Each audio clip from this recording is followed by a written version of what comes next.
Well, hello there, Nighttime Visionary. Welcome to week 3 of the course.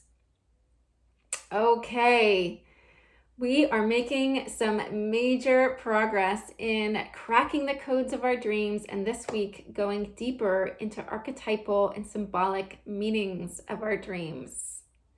So I know that this is the week that a lot of you have been waiting for. So this video is entitled Interpreting Your Dreams Using Archetypes. Interpreting your dreams using archetypes. So I want to go back to our ocean metaphor, right? So remember, as a refresher, last week how I talked about how when we go into our unconscious, into our dream world, we are actually going beneath the surface of our great ocean. This being above the water being our conscious mind, our waking thoughts, behaviors, feelings, beliefs, and what's coming through in the nighttime below the surface through our dreams being all that is unconscious within us. And those top layers, that surface that we talked about last week, being our personal unconscious, personal mythos, personal references, personal memories, all coming from our own personal experience in this lifetime. So now we are going deeper. We are going into the deep, deep waters of the collective unconscious. The collective unconscious. So this term was created and defined by Carl Jung. And so I'm actually going to read what he says about the collective unconscious so that we can work off of that, right? Let's go to the source. Okay. So the collective unconscious contains the whole spiritual heritage of mankind's evolution, born anew in the brain structure of every individual. So let me read that one more time so we can integrate it at a deeper level. The collective unconscious contains the whole spiritual heritage of mankind's evolution, born anew in the brain structure of every individual. Let's just take that in for a minute and feel the wonder and awe of that we contain within us the entire memory of mankind's evolution. That simply being born into this lifetime, we are part of that collective. We're part of that collective memory. It's pretty incredible. And we have access to that huge, huge, vast bank of knowledge and wisdom and memory through our dreams. And so you can imagine how tiny and little, right, the personal unconscious is, and how vast and huge the collective unconscious is.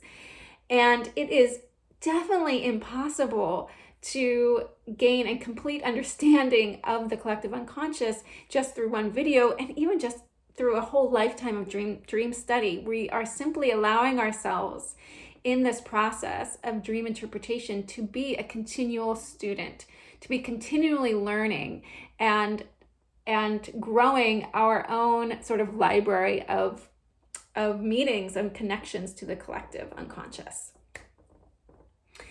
So let's also get a different definition of archetypes from Carl Jung. So we're going to move into that next, and we'll define the difference, right? Archetypes are form constants that exist in and define a field of consciousness, which is beyond time, space, and the individual. I'm going to read that one more time so we can, again, take it at, listen this time as you listen to it, not from your head, but from your heart. Archetypes are form constants that exist in and define a field of consciousness, which is beyond time, space, and the individual.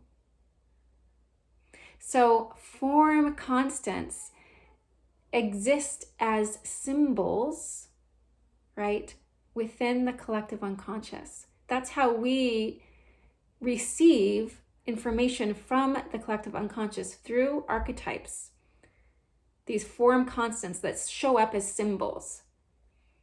And as he says, they have universal meaning and application. They are universal. And we have access to that universal knowledge and meaning within us. I'm going to come back to that. That yes, we have this drive within us to go and find the information about what this symbol means, but also we are not separate from the collective. Therefore, the symbol lives within us with its meaning. And the symbol itself will unfurl its meaning if we let it. Okay, let's get one more definition of archetypes from Dr. Jean Houston, who is a Jungian psychologist and expert. Okay. Archetypes are patterns of psychic energy and patterns of relationship. Archetypes are patterns of psychic energy and patterns of relationship. So think about that as a pattern, right?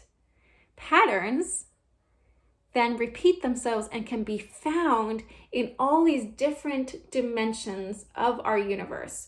So, for example, one dimension within our human world is dreams, actually, and within the animal world too, right?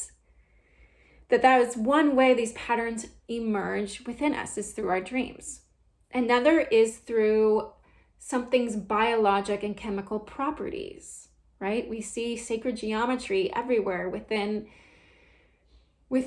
our bodies, within water, within certain substances, within certain forms, within plants, right? And so those are the archetypes and the form constants that are appearing in that form. That pattern emerges, or the same pattern emerges in different ways. And then we can look at the alchemical properties of something, right? It's spiritual, how patterns emerge through spiritual meanings. We can look at how they emerge through human myths and stories. And that is a great way to connect in from the way they appear to us in our dreams. So when we connect in, it's simply another way looking at the stories that appear like, ancient times, yes, through ancient myths, but also contemporary myths and stories, the things that we see, on the TV and in the movies that keep appearing to us, those stories, things that we see a pattern emerging through what we are talking about, what we are sharing. So that's another way these patterns emerge, and you can see them repeated, right, through the different ways the same pattern emerges. And then finally, as we talked about last week, through our personal experiences. So our personal experiences also connect into the collective experiences. And that we can see that repeated, and we'll see that coming up in our dreams, right? That you might have a pattern, a form constant emerge within your dream in two different ways. You might have a totally personal context through the people in your dreams and the places, all the tools you learned last week, and then you might have it emerge again, a second way in your dream, through collective archetypal symbols. And so we come back to this directly applies to how we go about interpreting those collective archetypal symbols within our dreams. Because again, you are not separate from these symbols, from these archetypes. They live within you. They reveal themselves to you in many different ways. And so you always can access them, always. Okay, so let's go from now the theoretical and abstract and break this down by talking about I'm going to talk about some different categories and types of archetypal symbols that may appear in your dreams. I'm going to talk about some of the most common ones as well. I'm just trying to find this thing on my computer, which allows it to not go into freezing. Where is it? 1 second. Oh, there it is. Okay, there we go. So now my notes will stay up. Okay, thank you. Okay, so let me go through the categories I'm going to talk about so that you can navigate your way through this video. So we're going to talk about elementals. We're going to talk about the animal kingdom, the animal and plant kingdoms. We're going to talk about human behaviors. We're going to talk about places, and yeah, those are the 4 categories we're going to talk about, okay? So let's start with the elementals. So when I'm talking about elementals, I'm talking about if you're familiar with the alchemical elements, right? So water, earth, fire, and air, and ether. I'm also talking about light and dark and colors, okay? So these are some of the most base aspects of our dreams that we can take a lot of the symbols within our dreams and break them down to one of these base symbols, and then look at the behavior of that symbol within that dream to find out how it applies to our life. Okay, so let's take some examples. Water within our dreams. Swimming pools and oceans and hot tubs and hot springs and rivers and a glass of water, a bowl filled with water. There can be any time that there is a water-like substance, rain, another one, we can bring it back to the water element. And so using your own understanding and your own personal references, what does the water element represent? If we're thinking metaphysical, right? It represents intuition. It represents memory. Water, the chemical components of water actually hold memory. It represents emotions and feelings, okay? So all of that is present as water is present in your dreams. What does water do for you, right? It cleanses, it replenishes. So how is the water doing this, or maybe not doing this? How is it muddied? How is it cleansing, or how is it muddying something? So, and then, again, then building off of that, and how is water being shown and served to you within that dream? Okay, then we go to fire. Lightning, explosions, campfires, flames, electricity, all of these, right? If there is some kind of spark, you can bring it back to the fact that that is an element of fire showing up in your dreams. What does fire represent? Its alchemical components: desire, motivation, willpower, sexuality. And then what does fire do for you, right? It burns. It also can cleanse. It is a force of creation and destruction. So you bring it back to how that fire is acting within your life and seeing how it may be either helping or impeding you. Then we go to the earth element, and we have earthquakes in our dreams. We have trees. We have walking barefoot. We have our bodies, right? So that all of that connects to the earth element. How is the earth element showing up in your dreams and showing you about how you're feeling safe, how you're feeling protected, how grounded you are, right? Sometimes in my dreams, if I am like way up in the sky in an airplane and I'm feeling really unsafe, oh boy, that's a sign I am not grounded. So sometimes the absence of that element that can also inform our dreams. The air element, flying, right? I just referenced flying, breath, not being able to breathe. That's, again, the absence of it often signifies the need for it.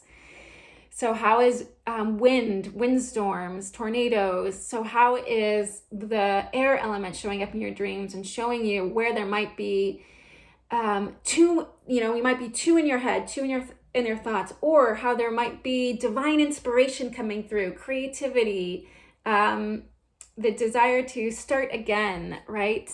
So yeah, there's so many ways that you can go with that, and you can do your own research on those alchemical elements, but also look at how that element behaves for you. Breath is like replenishing. It's replenishing and cleansing. I'm going back to that, but it gives your life force energy. So, and then we come to light and dark. So oftentimes we'll have a dream where it's all very dark. So what does dark and nighttime represent to you? Light, if something is very, very light, if there's specific colors that appear, that's very, very significant. If it's like an object and it's like you just notice that it's red, right? So feel into what is the frequency of red for you. And then you're welcome to do your own little research too on what the color red may represent. Is it taking you into the mother, into your womb space, into the blood of you? Is it something, altogether something different? Is it to keep bringing you into your heart center, into a place of love? Is it reminding you of your own mortality? So anyway, as you can see, I'm going a million different directions in this example. So your challenge is to take symbols that you see and break them down to their base element, their color, their light, and their alchemical properties. Okay. Now let's move to a second category that often appears in our dreams, the animal, bird, and insect realm. All right. So I consider it a great gift to receive one of these totems in my dreams. It's like being visited. And when we have an animal appear in our dreams, and I'm not speaking of pets right now, actually, and I want to clarify that. Pets belong in the previous week's lesson, okay? It is often a gift for us. It is an opening. We're being open to a form of instinctual power that animal or bird or insect brings to us. And we're being invited into that power. So when you're visited in a dream by a bird or an insect or an animal, feel into what is its behaviors? Like what do you know about that animal and how it acts in the world? What powers it has that are unique to it and not only it, but that are unique and special to it, that it gives it an edge, right, in our world. And also looking at its shadow qualities, like how are these animals that appear to us in the ways that we might be like, ugh, right? Like who has had a dream with very unpleasant insects, And so learning about how that totem for us reveals also our shadows, shows us the relationships and perhaps the blocks that we have against that kind of power, that power within us. I once had a very vivid dream with beetles. I actually had a few dreams with beetles, and beetles are powerful totems. So they were unpleasant dreams, but oh boy, I opened to it and I was ready to learn about beetle medicine. So that's another way of framing it, right? Animals bring their own form of medicine to us, and it's an invitation to open to that medicine. So I also want to say that this also applies to the plant world. And so if you have dreams of specific flowers, specific trees, this definitely also applies. And I do encourage you, after looking at your own personal relationship, to do a little research, through all of these symbols. I'm definitely not discouraging you from doing your own research. I'm simply just suggesting that you look first, you contemplate first what this symbol already means to you, what you know about it, your own personal references, and then go and seek out the experts. One of my very favorite books on understanding animal symbolism is Ted Andrews' and Animal Speak. So that's one book recommendation I would have for you. Okay, so let's move on to the third category that we can begin to explore through archetypes. And this would be certain types of human behavior, very archetypal behaviors.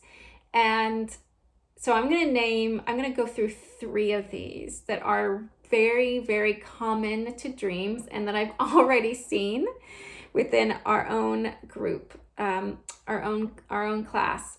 So I'm just going to talk about these 3, and just know that there's a lot more. It's just that, again, I could be talking about this for days and days and days, and we'll talk further in our group and on our live calls. Okay.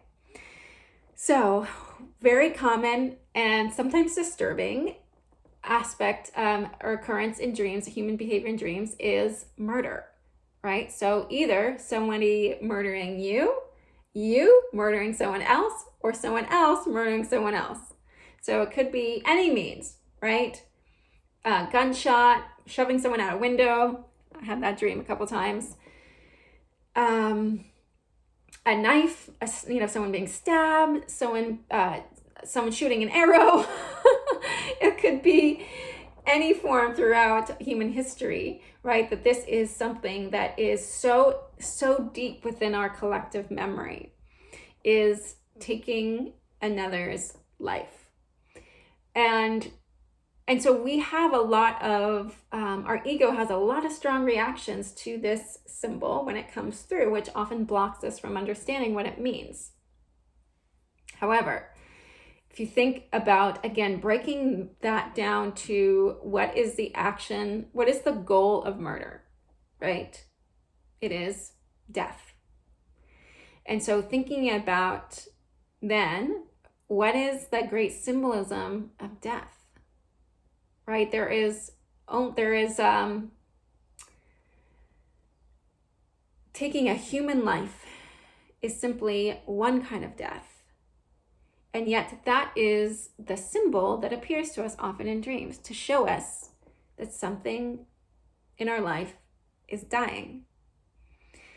And then how we're going about that, whether somebody is shooting us or killing us, that we are going through a deep personal metamorphosis and death, or if we're directing at someone else, that we are in a process of letting go of something very significant in our life, and we might have some guilt around it, or trepidation, or fear, right? And so we can begin to connect then these archetypes to how that archetype appears in other forms, right? So those of you who know tarot know the death card. We all know the death card doesn't simply represent human life ending. It represents the death of many things within our lives, including an ego death, a death of relationship, a death of an era of our lives. So there can be so many different deaths that we move through. And murder is simply showing us how that death is being directed within our life and where it's being directed. Okay, so let's go to another one. Isn't this fun? Let's go to having dreams of being naked or partially naked. So I just had one of these the other day where I was just walking around without my top and I felt so exposed Ding, ding, ding. There's that word. How do you feel when you're naked in a dream? Maybe you feel really exposed and like, oh my gosh, everybody can see me without any of my layers on. Vulnerability. Or, it might be really freeing. You might be like, yes, I am free of all the shackles. Okay. So you begin to see and feel into the energy of being naked, of us stripping off our protective layers. People seeing something about ourselves that is true and vulnerable. And depending on how we feel in the dream, that might be really scary or might be freeing. It might feel really icky or it might feel joyful.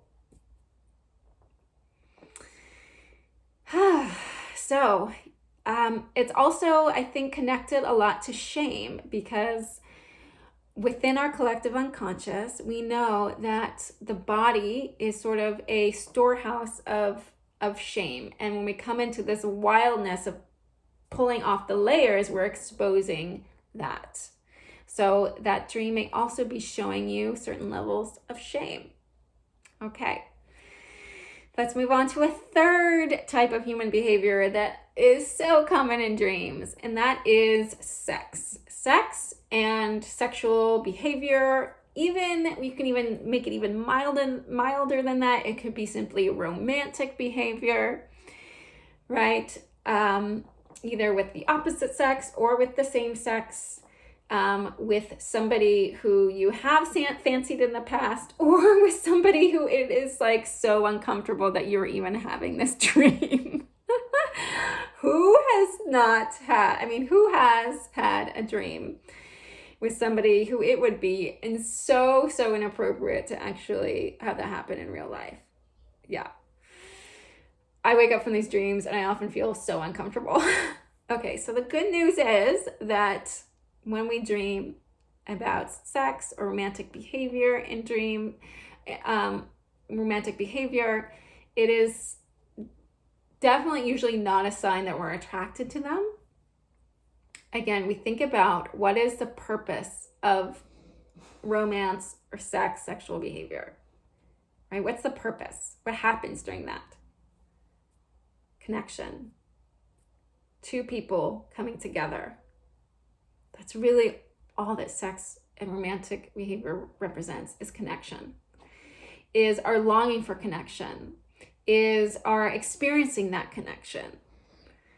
The merging of souls. It usually means that there is a deeper aspect that is emerging within a relationship. And that could be really positive, right? Like I just said, on a soul level. It could also be on a toxic level, right? So it's showing you this like deep sort of infiltration of that person within your psyche, in a way that may be uncomfortable, right? So in the dream, if you're having a very unpleasant experience where you might feel it as a sense of intrusion, or in the dream, it might be a really pleasant experience, and that would mean that there is sort of a happy bonding happening between you and that person. It might also, here's also to note, that person in your dream might not actually be the person that you're connected to, because that person could simply be a symbol for somebody else. Or it could actually be that person, especially if they are someone that's current within your life. If it's someone who's not current and not currently in your life, it's usually a representation of a longing you have, or it's a placeholder for somebody else in your current life. Okay. Okay, so how does that feel, right? So looking at these, when there are certain types of human behaviors in your dreams, asking yourself, is this a universal type of human behavior? Like, has this been happening for thousands of years with other people, right? And if so, then breaking it down and asking yourself, what is the goal of this behavior? When it comes down to its essential goal and task, what is that? And there you have the archetypal meaning. All right, let's go to the fourth and final category we're going to talk about today, which is places. So last week we talked about places in a personal context, right? Places that you know very well. Now today we're going to look at archetypal places. And in some places will be both personal and archetypal, okay? So 2 categories I want to talk about here. Natural habitats. So let's start there with natural habitats. So this could be forests, deserts, oceans. Again, there's another overlap. Mountains. So this is similar a bit in the when we have an animal visit us, or a plant or a insect or bird, that it is connecting us to the power, the natural power of that place. So when we dream of natural habitats, wild habitats, it's actually often bringing us into a deep, essential aspect of ourselves and a power within us. So it is, again, a gift. It is a gift. This is a soul level aspect coming through and guiding you into how to navigate through something within your life. So if we look at a forest, what is a forest like? It is dense, right? It is in the soil, on the ground. It is essentially easy to get very lost in, right? And so if we're in a forest, we are being asked to look at the mystery and enchantment of the place and to get on the ground, into the dark, into the moist, the deep. And that it's okay maybe to be lost a little bit and to open to the mystery and the magic. So, because you think about forests and fairy tales, right? Look at where that place shows up in your archetypal stories and myths, right? Forests always take us to the fairy tales, always takes us to magic. And also takes us to the maiden who's getting a little lost. Okay, deserts. Okay, so what do deserts represent? Emptiness. The sun, the deep dark, the contrasts. What magic do deserts hold, right? Vision quests. When you think about deserts, people going on vision quests into these deep, ancient ways of survival. Okay, and so often as I'm sharing this, like I'm simply like feeling the energies of each of these places, and I'm actually having trouble putting it into words because I'm simply feeling and receiving the energy of it. And so that's another piece when you're working with these archetypes. You can simply receive the energy and the medicine of it without having to fully put it into words. Take that in for a moment, that you can receive the medicine and energy of the symbols in your dream without fully putting them back into words, the meaning into words. Oceans, right? We just talked about that, deep into our deep, dark waters of the unknown, okay? Like oceans, something great is getting ready to emerge, but you just don't know what it is yet. Mountains, where are you when you're in a mountain? You are high up. You are high up. That is taking you into the air element, into the sky, into the ether. What are you experiencing when you're on a mountain? All right, I'm not even going to answer that for you because everybody knows what that universal experience is of being on a mountain. Okay. So then we look at contrast, right? We look at the contrast between natural habitats and places and their deep kind of soul level medicine for us. And then we look at human habitats by contrast. So your home, different homes, your office, school, car. We're going to look at those 4. So human habitats relate to these core aspects of human experience throughout time.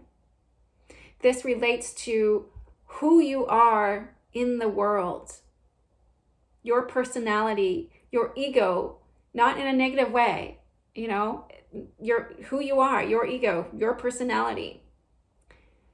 And so that's the lens we can look at when we are looking at human habitat. So this is really about forming yourself in relation to your human life. So let's look at some of these. Home, being in a home, in a house, is perhaps the most common dream archetype out there. I will venture that. And so when you dream of being in a house, either your home or someone else's, you're dreaming of the self. This is not just the self though. Let me deepen that. Your personal self, your home self, who you are when you are at home, your private self. Your private self. Versus when you dream about being at work or in office, you're dreaming about your public self, who you are to the outside world. So who you are to yourself and your family and your dear personal friends, right? And who you are to the outside world, to the public. All of us, I would say, have a personal self and a public self that lives within us. Sometimes they're very different, sometimes they're quite similar. And then we look at being in school. So whenever we dream about being in school, what happens at a school, right? What happened during school? We're learning. And so we are in the midst of becoming, right? We are forming our egos. And so we're both learning about, right, kind of cognitive learning, and we're emotionally learning. So we're learning about who we are and we're becoming who we are. And so schools, being in that school, represents that process happening within your personality, within your ego. Cars. Okay, this is also such a common universal symbol, is whether you're driving a car, whether you are a passenger in that car, and it may be like a bus too. So in like a collective car, and so what do cars do, right? They direct your journey. It is a house that moves. And so how are you moving throughout the world? How are you changing right now? Where is your own will directed, right? What direction are you taking through your life that is forming who you are, that is informing who you are? How do you feel in control of the direction your life is going? How do you feel out of control? How are you taking out of control if the car is like, right? If you're driving, how do you feel, how are you taking an active role in navigating your life and the choices you're making?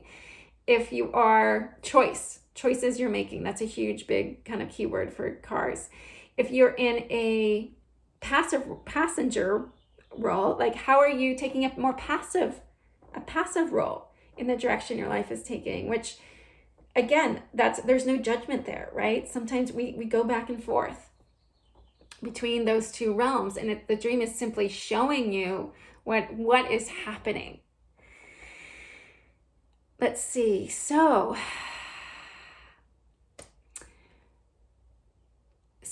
always ask yourself, so when you look at different types of settings, what has been happening in this setting for hundreds or thousands of years?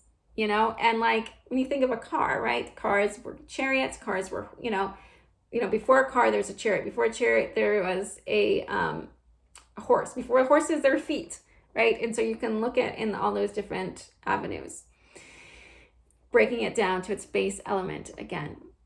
And so what happens in that setting? What has been happening in that setting for millennia?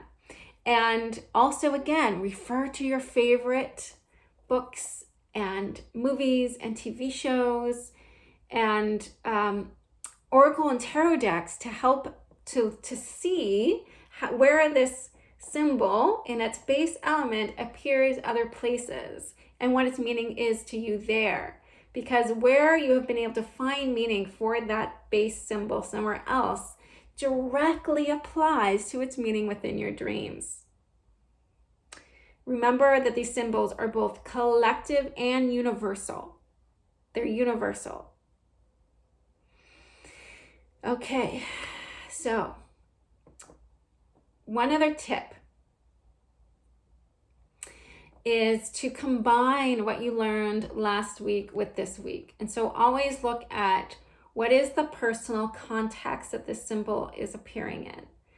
You know, how am I engaging in this process? How am I engaging with this collective, with this archetype, with this symbol, which then really helps to personalize and deepen that meaning, right? Because we can simply sit with this kind of nebulous sort of, okay, so that archetype means that, but it hasn't quite sort of fully landed within you. And looking at the context around it and what's happening around it and how that directly applies to what's going on in your life right now, right? Like we talked about last week, the context, that will sort of help it more fully land within you and help it go click. Oh yeah, I get it. I feel it. I feel that energy within me. That's the moment we know we've landed, when we can feel the energy, like that click and just, oh yeah. Okay, so your assignment, should you choose to accept it, is to, after you have written out your dreams and reflected on the personal meanings, to then choose, let me see how many, just choose a few elements of the dream that may be archetypes and that live in the collective unconscious, and explore them for yourself through the journaling process, and maybe doing a little research on them too, right? Using the information you received in this dream and taking it further in your own studies. And then come to the group and share with us what you have discovered. Okay, so if you'd like another challenge, you can move to the next video, which is going to be all about using tarot and oracle cards, another way of working with archetypes to go even deeper into the meanings of our dreams. All right, I will see you there.